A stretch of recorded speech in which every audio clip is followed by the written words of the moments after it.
Praise the lord. హల్లెలూయా. దేవుని పరిశుద్ధ నామమునకు మహిమ కలుగునుగాక. మరొకసారి మా యొక్క సియోను జీవమగల క్రీస్తు సువార్త పరిచర్యలకు మిమ్మల్నందరినీ ప్రేమపూర్వకంగా ఆహ్వానిస్తూ ఉన్నాం. మీరందరూ కూడా ఆశీర్వాదకరముగాను దీవెనకరముగాను సంతోషకరముగా ఉంటున్నారని మిమ్మల్ని బట్టి దేవుణ్ణి స్తుతిస్తూ అనుదినము మీ కొరకు మా ప్రార్థనలో జ్ఞాపకం చేసుకొనుచు ఉన్నాం. దేవుడు మిమ్మను మీ కుటుంబాలను మీ బిడ్డలను ప్రత్యేకముగా ఆయన వర్ధల చేయనుగాక. ఆమేన్. Praise the lord. మంచిది ప్రియమైన దేవుని బిడ్డలారా, దేవుడు గడిచిన దినములన్నీ కూడా మనందరినీ తన యొక్క ప్రేమ చేత తన యొక్క కృప చేత మనలను ఆవరించి నడిపించి పోషించి స్వస్థపరచి ఎంతవరకు నడిపించినటువంటి ఎబెనేజర్ అనబడే మన ప్రభువును బట్టి ఆయన ఎంతగానో స్తుతించబద్దులమై ఉంటూ ఉన్నా. దేవునికి స్తోత్రం కలుగునుగాక. ఈ యొక్క కార్యక్రమానికి మరొకసారి మిమ్మను ప్రేమపూర్వకంగా ఆహ్వానిస్తూ ఉన్నాం. ఈ సమయంలో ప్రత్యేకముగా దేవుడు మనల్ని ప్రేమించి మరొకసారి మనకిచ్చినటువంటి యొక్క శ్రేష్టమైన సమయాన్ని బట్టి దేవాతి దేవుణ్ణి స్తుతిస్తూ అదేవిధముగా ఈ యొక్క సియోను జీవము గల క్రీస్తు సువార్త పరిచర్యల యొక్క ఫౌండర్ అయినటువంటి డాక్టర్ యేసుపదం గారికి వారి కుటుంబానికి ప్రత్యేకమైన శుభములు తెలియపరుస్తూ ఉన్నాం. దేవుడు వారిని ఇంకనూ ఆయురారోగ్యాలతో నింపి తన కొరకు సాక్షులుగాను తన పరిచర్యలో ప్రభు తన నామానికి మహిమకరంగా వారిని నిలువబెట్టినట్లుగా వారి కొరకు మన యొక్క అనుదిన ప్రార్థనలో జ్ఞాపకం చేసుకుందామని ఈ సమయంలో మీకు అందరికీ తెలియపరుస్తూ ఉన్నాను. దేవునికి స్తోత్రం కలుగునుగాక. మంచిది ప్రియులారా, ఆలస్యం చేయక వేగిరమే దేవుని యొక్క వాక్యాలలోకి వెళదాం. మన జీవితములలో ఈ యొక్క భూమి మీద అతి శ్రేష్టమైనది వెండి బంగారముల కంటే కూడా ఎంతో విలువైనది శ్రేష్టమైనది దేవుని యొక్క వాక్యమని మనము గమనించవలసిన వారమే ఉంటూ ఉన్నాం. అదేవిధముగా మన దేవుడు వాక్యమై ఉన్నాడని ఆయన మాట్లాడు దేవుడని కూడా మనము ఎరిగిన వారముగా ఉంటూ ఉన్నాం. ప్రకటన గ్రంథంలో ఉన్నటువంటి 7 సంఘముల గురించి మాట్లాడుతూ ఉంటున్నాం. మొదటి 2 సంఘములు అనగా ఎఫెసీలో ఉన్నటువంటి సంఘమును గురించి స్మర్ణలో ఉన్నటువంటి సంఘమును గురించి మనము పరిశీలన చేసి ఉన్నాం. ఈ సమయంలో 3వ సంఘముగు పెర్గమ అనబడే సంఘము గురించి మనము మాట్లాడుకోబోవచ్చు ఉన్నాం. దయచేసి మీరందరూ కూడా మీ యొక్క పరిశుద్ధ గ్రంథములు తెరచి యోహాను భక్తుడు రాసినటువంటి ప్రకటన గ్రంథము 2వ అధ్యాయము 12వ వచనం మొదలుకొని 17వ వచనం వరకు కూడా మనము ధ్యానించుకుందామని ప్రభు పేరట తెలియపరుస్తూ ఉన్నాను.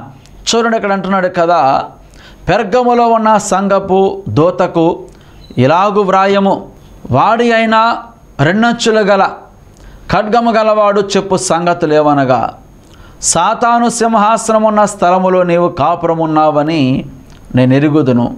మరియు సాతాను కాపురమున్న ఆ స్థలములో నాయందు విశ్వాసి అయి ఉండి నన్ను గురించి సాక్షి అయిన అంత్యపైన వాడు మీ మధ్యను చంపబడిన దినములలో నీవు నా నామము గట్టిగా చేపట్టి నా యందలి విశ్వాసమును విసర్జింపలేదని నేను ఎరుగుదును.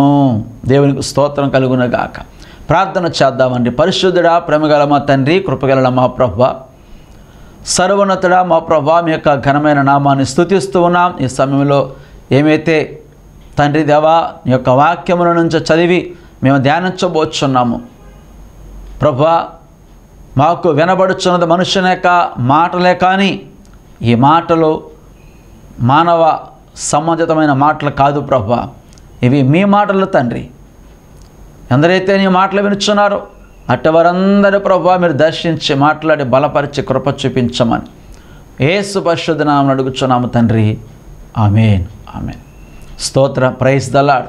మంచిది పిల్లారా, దేవుని యొక్క గ్రంథములో పెర్గమలో ఉన్నటువంటి సంఘము గురించి మనం ఇప్పుడు చదువుకొని ఉన్నాం.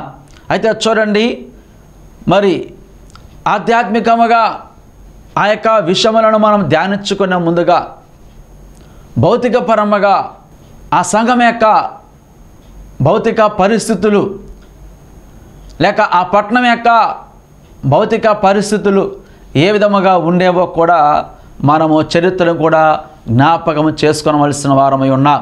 అయితే చూడండి, ఇక్కడ దేవుని యొక్క వాక్యములో మనం చదివినటువంటి ఈ యొక్క పెర్గమ సంఘము గురించి మనం ఆలోచన చేస్తున్నట్లయితే ఇది పెర్గమ అనబడే పట్టణంలో ఉన్నటువంటి సంఘముగా ఉంటూ ఉన్నది. ఈ యొక్క 7 ప్రాంతములన్నీ కూడా చిన్న ఆసియాలో ఉన్నటువంటి ప్రాంతములుగా ఉంటూ ఉన్నవి.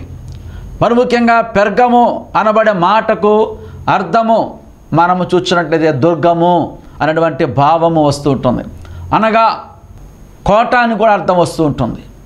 అదేవిధముగా దాని యొక్క భావము మనము గమనించినట్లయితే యుద్ధ సమయంలో కావచ్చు, శత్రువు దాడి చేస్తున్న సమయంలో కావచ్చు, ఎక్కడైతే మనకి ఆశ్రయముగా ఉంటుందో ఆ యొక్క ప్రాంతమును దుర్గము లేక కోట అని కూడా పిలుస్తూ ఉంటారు.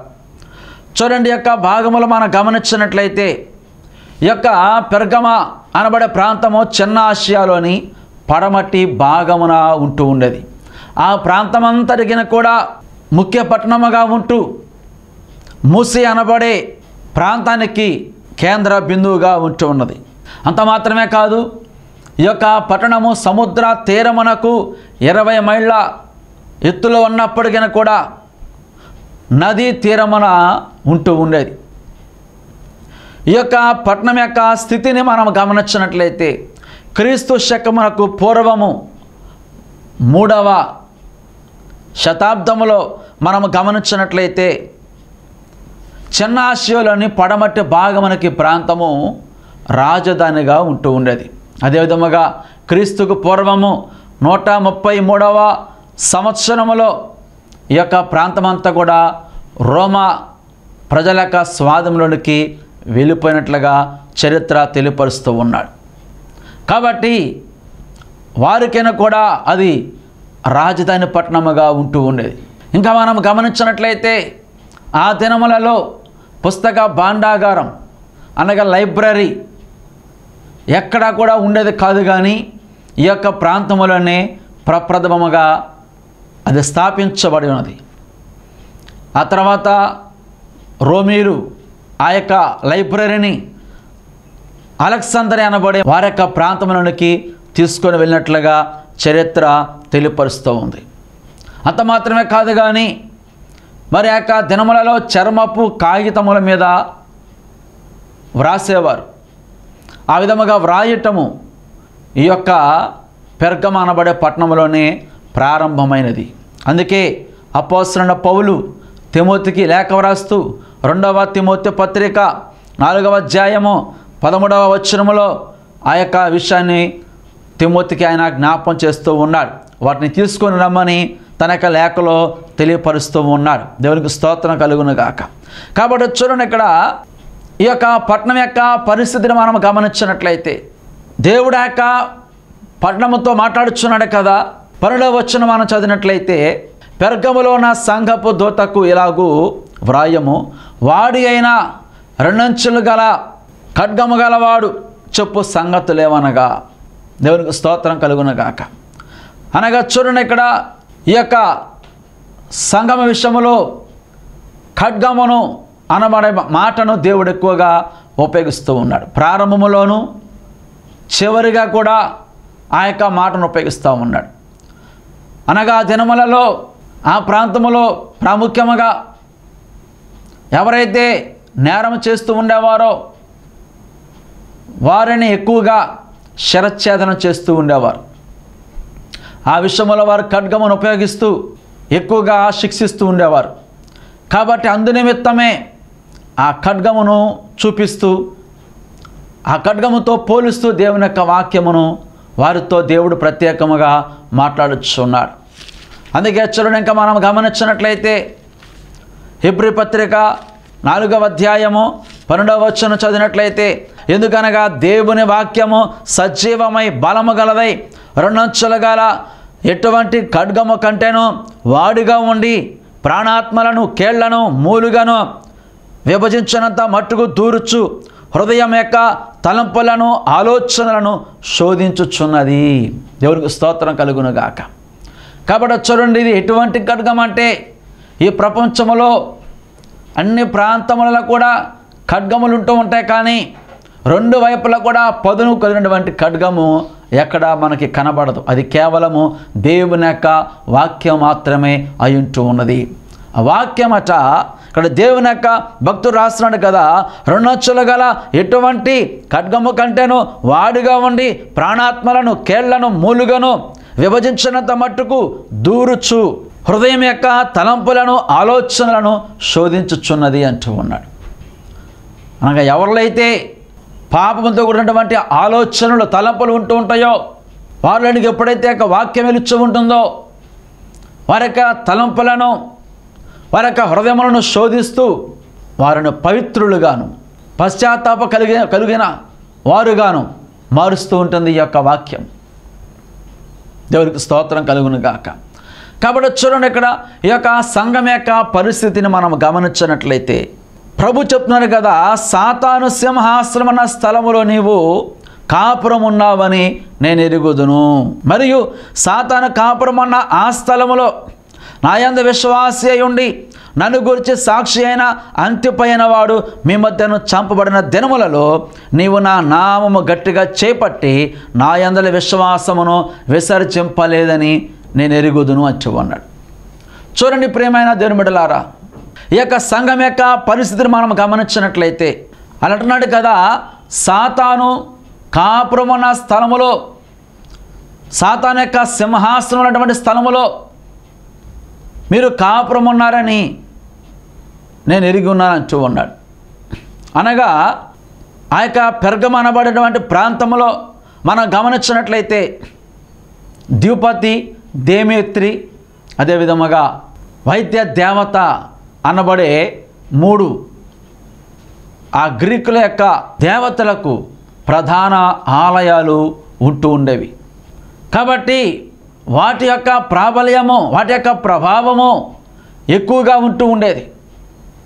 ఆ ప్రాంతంలోని ప్రజలందరూ కూడా వాటి వైపు మళ్ళుచ్చు ఉంటుండగా ఈ పెర్గములో ఉన్నటువంటి యేసుక్రీస్తు వారి యొక్క బిడ్డలు, అనగా ప్రభునందు విశ్వాసం ఉంచి రక్షించబడి ఆయన సేవిస్తున్నటువంటి ఆ కొద్దిపాటి గుంపు, దానినే పెర్గములో ఉన్నటువంటి సంఘం అంటూ ఉంటారు. వారైతే ఏమాత్రము కూడా వాటి వైపు తిరగకుండా, ఆ దేవతల వైపు తిరగకుండా జీవమైనటువంటి దేవుని మాత్రమే సేవిస్తూ ఆనంద విశ్వాసం ఉంచుతూ ఆయన ఘనపరుస్తూ ఉండేవారు. దేవునికి స్తోత్రం కలుగును గాక. అందుకే ఇక్కడ ప్రభు అంటారు కదా, సాతాను సింహాసనమున స్థలములు అంటూ ఉన్నాడు. ప్రతి ఒక్క పట్టణములోను, ప్రతి ఒక్క దేశములోను, ప్రతి ఒక్క ప్రాంతంలో కూడా సాతానుడు బలమైనటువంటి సింహాసనం కలిగి ఉంటా ఉన్నాడు.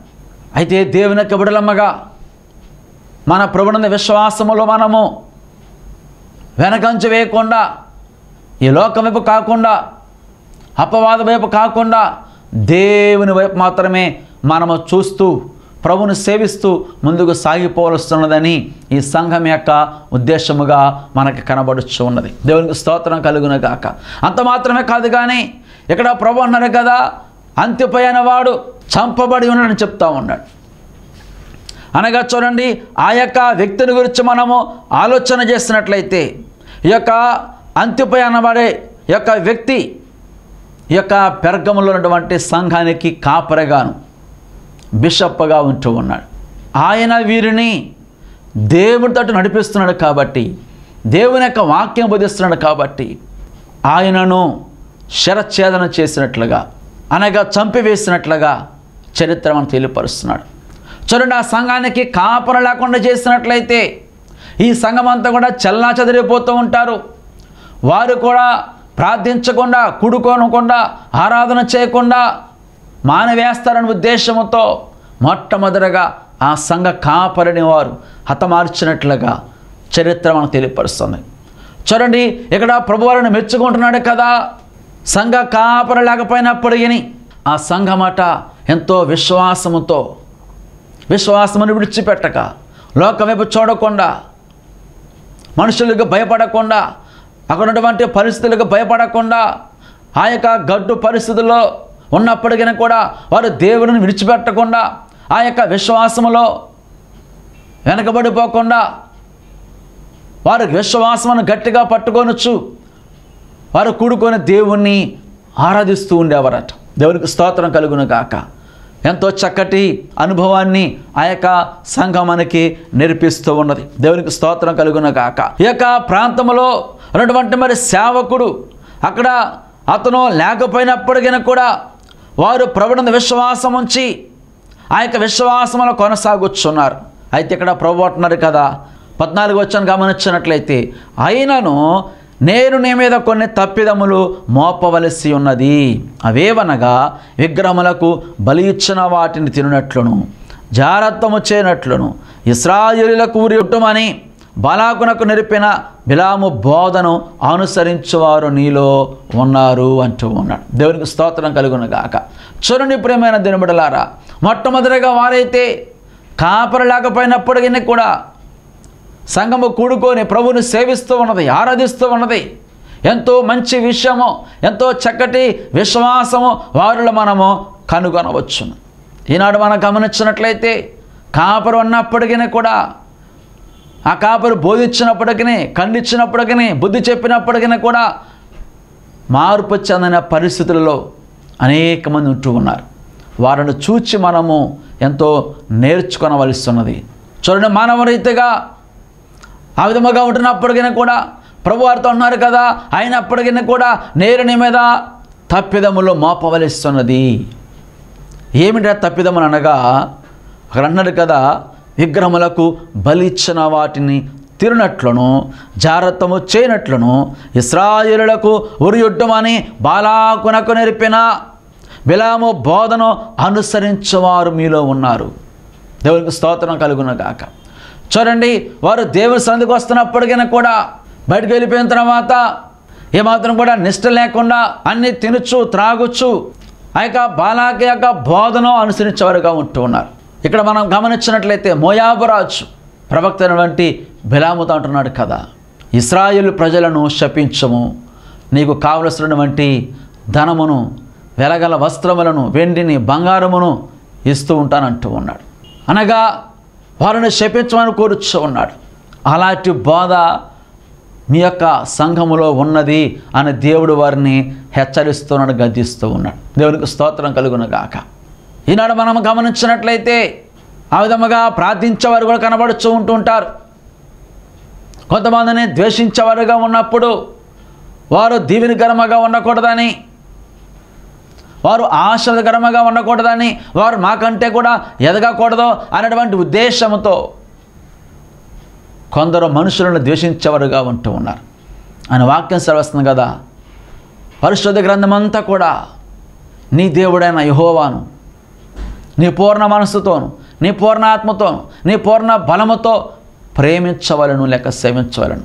రెండవదిగా నిన్ను వలె నీ పొరుగు వారిని ప్రేమించవలను.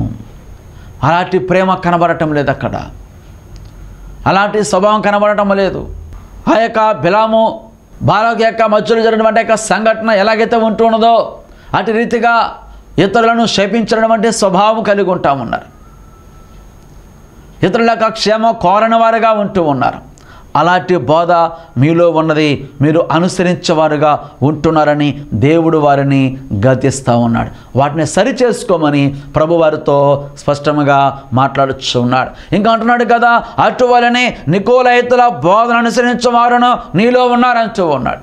అనగా చూడండి, ఎఫెసులో ఉన్నటువంటి సంఘములో దేవుని యొక్క సేవకులు పరిచర్య చేయడానికి 7 వ్యక్తులను, నమ్మకస్తులైన వారిని, ప్రార్థనాపరులైన వారిని, పరిశుద్ధులైన వారిని ఆ పరిచర్య కొరకు వారిని ఏర్పాటు చేసి హస్తనిక్షేపణ చేసి వారిని స్థిరపరుచుంటుండగా వారిలో ఒక్కడిగా ఉంటున్నారు ఈ యొక్క నికోలై అనబడే వ్యక్తి. అతనైతే దేవుని యొక్క మందిరానికి వస్తున్నాడు కానీ, పరిచర్య జరిగిస్తున్నాడు కానీ, బయటికి వెళ్ళిపోయిన తర్వాత ఏదైనా చేయొచ్చు, ఎలాగైనా జీవించవచ్చు, ఏదైనా తినవచ్చు, ఎలాగైనా మాట్లాడవచ్చు అన్నటువంటి ఆ విషయాలను, బోధలను వారికి బోధించాడుగా ఉంటున్నారు. వాక్యాసరముగా ఉండమని ఖండించి బుద్ధి చెప్పినట్టు బోధ కంటే కూడా స్వేచ్ఛనిస్తూ మీ ఇష్టం వచ్చింది చేయండి, ఇష్టం వచ్చినట్లుగా త్రాగవచ్చు, తినవచ్చు, మాట్లాడవచ్చు, ప్రవర్తించవచ్చు, కానీ దేవుని సన్నిధికి వస్తే చాలు అన్నటువంటి వారి యొక్క బోధలు మాత్రమే మనం ఎక్కువగా ఇష్టపడుతూ ఉంటారు.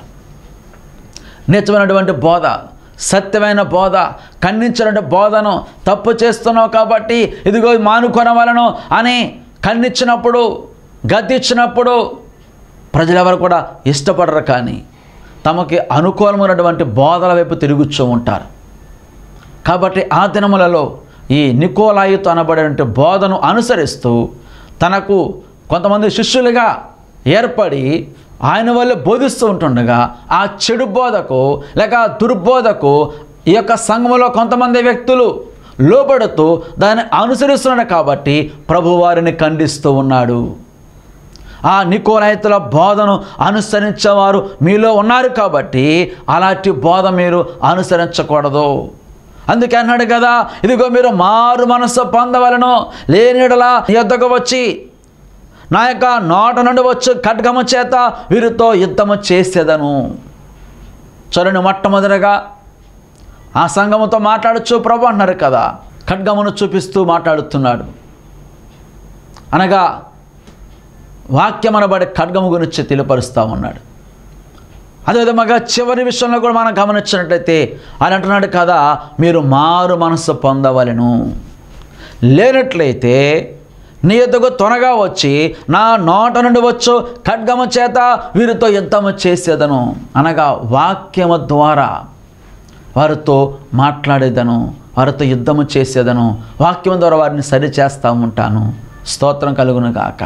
కాబట్టి చూడండి పిల్లరా, దేవుని యొక్క వాక్యం మనం గమనించినట్లయితే మరొకసారి ఈ సంఘాన్ని కూడా ప్రభు చెప్తున్నారు కదా, మారు మనసు పొందుమంటూ ఉన్నారు. ఒక వ్యక్తి మార్పు లేకుండా, ప్రభువునందు విశ్వాసం ఉంచకుండా, రక్షించబడకుండా ఉన్నటువంటి వ్యక్తికి మారు మనసు పొందమని చెప్పటం సబబే. కానీ ఇక్కడ సంఘముతో చెప్తున్నాడంటే ఆ సంఘం ఎలాంటి సంఘం అంటే ముందుగానే ప్రభువునందు విశ్వాసం ఉంచి రక్షించబడి మార్పు చెందిన వారి యొక్క గుంపే దేవుని యొక్క సంఘం. అయినప్పటికీ కూడా వారికి మరలా ప్రభు చెప్తున్నారు కదా, మీరు మారు మనసు పొందవలెను.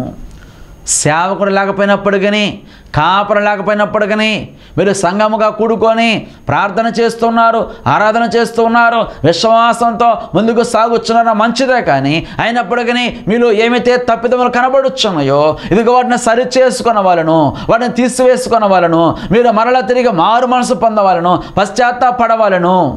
లేనిడలా ఇదిగో నా నోట నుంచి వచ్చు ఖడ్గముతో మీతో యుద్ధము చేసేదను అంటూ ఉన్నాడు. దేవునికి స్తోత్రం కలుగును గాక.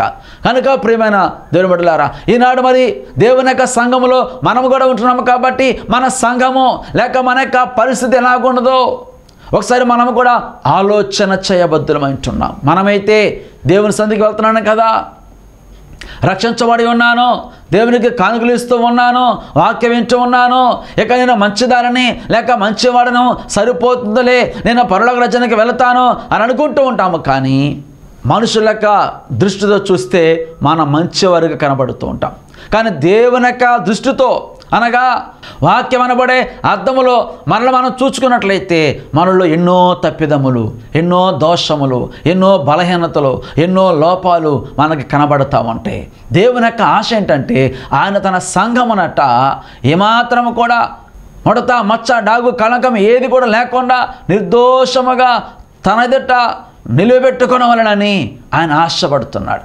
మొట్టమొదటిగా ప్రభువారు పాపమైనటువంటి మానవాళి కొరకు వచ్చినారు. కానీ రెండవసారి ఎవరైతే ఇదిగో సంఘంలో చేర్చబడి ఉన్నారో ఆ వధువు సంఘం కొరకు అనగా సిద్ధపాటుకున్నటువంటి ఆ సంఘం కొరకు ప్రభు రాబోతున్నాడు. కాబట్టి ఆ సంఘం అనగా ఇదిగో వధువుతో ప్రభు పోలుస్తున్నాడు. కాబట్టి ఆయనకు ఆశ ఏంటంటే ఆ సంఘము ఏమాత్రము కూడా మచ్చ లేకుండా, డాగు లేకుండా, కళంకము లేకుండా, దోషము లేకుండా నిర్దోషముగా ఉండాలి అని ప్రభు కోరుతున్నాడు. అనగా ఏ మాత్రం కూడా తప్పిదము లేకుండా, ఎలాంటి మచ్చ లేకుండా నిష్కలంకముగా ఉండాలని. అందుకే ఎఫెసీ పత్రికలో మనం గమనించినట్లయితే 5వ అధ్యాయములో 27వ వచనం చదివినట్లయితే ఇక్కడ అంటున్నారు కదా, అటువలే క్రీస్తు కూడా సంఘమును ప్రేమించి అది కళంకమైనను ముడతైనను అటుది మరి ఏదైనా లేక పరిశుద్ధమైనది గాను నిర్దోషమైనది గాను మహిమగల సంఘముగాను ఆయన తనదిట దానిని నిలబెట్టుకొనవలనని వాక్యముతో ఉదక స్నానము చేత దానిని పవిత్రపరచి పరిశుద్ధపరచుటకై దాని కొరకు తను తాను అప్పగించుకొనెను అంటూ ఉన్నాడు. అనగా చూడండి ప్రియమైన దేవుని బిడ్డలారా, సంఘం అనగా క్రీస్తు యొక్క శరీరమై ఉంటా ఉన్నది. ఆ యొక్క శరీరములో ఆ సంఘం ఉన్నటువంటి మనందరము కూడా ఒక్కొక్కరు ఒక్కొక్క అవయవాలముగా ఉంటూ ఉన్నాము. కాబట్టి తన దేహమట ఏమాత్రము కూడా ముడతైన మచ్చైన డాగైన కళంకమైన లేకుండా నిర్దోషము ఉండాలని ప్రభు కోరుతూ ఉన్నాడు. అందులో భాగముగానే ఈ యొక్క పెర్గమ సంఘములో ఏమైతే లోపాలు కనబడుతున్నాయో వాటిని ఎత్తి చూపిస్తూ దేవుడు వారితో మాట్లాడచ్చు, వారిని సరిచేస్తూ ఉన్నాడు, వారిని దర్శిస్తూ ఉన్నాడు, వారితో మాట్లాడచ్చు ఉన్నాడు. అయితే చూడండి, ఆ యొక్క సంఘముతో మాత్రమే కాదు కానీ మనం ఏమైతే చదివి ఉన్నామో ఆ యొక్క మాటలు, ఆ యొక్క పరిస్థితి ఈనాడు మన సంఘములో కూడా ఉంటూ ఉన్నదని ఈ సందర్భంలో దేవుడు తన యొక్క వాక్యం ద్వారా మనతో మాట్లాడుచున్నాడు. కాబట్టి మనము కూడా దినదినం కూడా మనం ఇంకనూ మారు మనసు పొందాలని, మార్పు చెందాలని, ప్రభుకు దగ్గర అవ్వాలని, ప్రార్థన చేస్తూ ఉండాలని, దేవుని యొక్క ఆత్మను కలిగి ఉంటూ ఉండాలని, దేవుని యొక్క వాక్యమును కలిగి ఉండాలని, ప్రభు యొక్క సహవాసం కలిగి ఉండాలని, ఈ యొక్క లోక మాలిన్యం అంటకుండా సాతాను సింహాసనం ఉన్న స్థలములో ఉన్నప్పటికీ కూడా ఆ సాతాను శక్తులను మనం బంధించాలి, ఆ సాతాను శక్తులను మనం తరిమి కొట్టాలి. ఆయన వాక్యం శ్రవస్తుంది కదా, ఇదిగో సంఘం ఎదుట పాతాళపు ద్వారములు నిలువ జాలం అని చెప్పాడు. కాబట్టి అలాంటి శక్తి కలిగినటువంటి ఆ యొక్క సంఘములో నీవు నేను ఉంటూ దేవుని సేవించాలని, కడవరకు కూడా ప్రభుని ఘనపరచాలని, ఆయన రాజ్యానికి మనం వారసులము కావాలని, ఆ సంఘములో మనం నిలబడాలని ప్రభు కోరుతూ ఉన్నాడు. ఈనాడు చాలామంది సంఘంలో చేరుతుంటారు కానీ తర్వాత మారిపోతూ ఉంటారు. ఆ సంఘం నుంచి ఈ సంఘం, ఈ సంఘం నుంచి మరొక సంఘము, నచ్చని సంఘం విడిచిపెట్టి వారికి ఇష్టమైన చోటుకు వెళుతూ ఉంటారు. అలాగూ తిరగడము కాదు కానీ ఎక్కడైతే మారు మనసు పొంది రక్షించబడ్డావో అదే సంఘములో మనం నిలబడి మనం ప్రార్థిస్తూ ఇదిగో దేవుని యొక్క వాక్యం చెప్తున్నట్లుగా పాతాళపు ద్వారములు సంఘం ఎదుట నిలువ జాలమని ప్రభు చెప్పాడు. కాబట్టి అలాగూ శక్తి కలిగినటువంటి, మహిమ కలిగినటువంటి, దేవుడు ఇచ్చిన గొప్ప ఆధిక్యత కలిగినటువంటి ఆ సంఘములో మనం నిలబడి ప్రభు యొక్క రాకడ వరకు, మరి ప్రభు సన్నిధిలో చేరేంత వరకు కూడా మనం ప్రభువును ఘనపరుస్తూ మనం ప్రభు సన్నిధిలో నిలబడాలని ఈ సందర్భంలో దేవుని యొక్క వాక్యం మనకి తేటతెల్లముగా తెలియపరుస్తూ ఉన్నాడు. దేవునికి స్తోత్రం కలుగునుగాక. అట్టి కృప ప్రభు మనకి అనుగ్రహించునుగాక. ఎవరైతే ఎలాంటి సమస్యలు ఉంటున్నారో, ఎలాంటి శోధనలు ఉంటున్నారో వారందరూ కూడా ఇదిగో మీ యొక్క సంఘముతో కలిసి ఏకీవించి ప్రార్థన చేస్తున్నట్లయితే, ఆనాడు పేతురు చెరసాల ఉండగా సంఘము మరి ప్రార్థన చేసినప్పుడు ఎలాగైతే పేతురు యొక్క చెరసాల పునాదులు కదిలిపోయినాయో, ఆయన సంఘాలు తెగిపోయినాయో, ఆ సంఘ ప్రార్థన ద్వారా మన కుటుంబంలోని సమస్యలు, వ్యక్తిగత సమస్యలు, మన యొక్క బలహీనతలు, మనలో ఉన్నటువంటి ప్రతి ఒక్క వ్యాధులు, వారన్నిట్లో కూడా దేవుడు గొప్ప విడుదలను మనకు ఆ సంఘ ప్రార్థన ద్వారా అనుగ్రహిస్తున్నాడు. కాబట్టి ఆ సంఘముతో మనం ఏకీభవిస్తూ ప్రభుని సేవిస్తూ ఉందాము. చివరి వరకు కూడా అలాగ ముందు సాగిపోదాము. దేవుడు ప్రతి ఒక్క కష్టములో, నష్టములో, వ్యాధులో, బాధలో, అవమానములలో ప్రభు మనందరికీ కూడా గొప్ప విడుదల అనుగ్రహించబోతా ఉన్నాడు. దేవుడి యొక్క మాటలు దీవించునుగాక. ఆమేన్. ప్రార్థన. పరిశుద్ధుడా, ప్రేమగల మా తండ్రి, కృపగలన మా ప్రభువా, సర్వోన్నతుడా, యేసయ్యా మీ యొక్క ఘనమైన నామమును స్తుతిస్తూ ఉన్నాం తండ్రి. ఇంతవరకు ఇదిగో మా ప్రభువా, పెరగములో ఉన్న సంఘం యొక్క పరిస్థితి ఎలాగున్నదో అయ్యా, అదిగో ప్రభువా, అందులో ఉన్నటువంటి ఆ యొక్క మంచి లక్షణములు మేము తీసుకొని ఆ చెడ్డ లక్షణములను విడిచిపెట్టే కృప మీరు మాకు దయచేయండి. ఎందరైతే మాటలు వినున్నారో ప్రతి వారిని ప్రభు మీరు దీవించండి, దర్శించండి, ఆశీర్వదించండి. యేసు పరిశుద్ధ నామమున అడుగుచున్నాము తండ్రి. ఆమేన్. Praise the lord.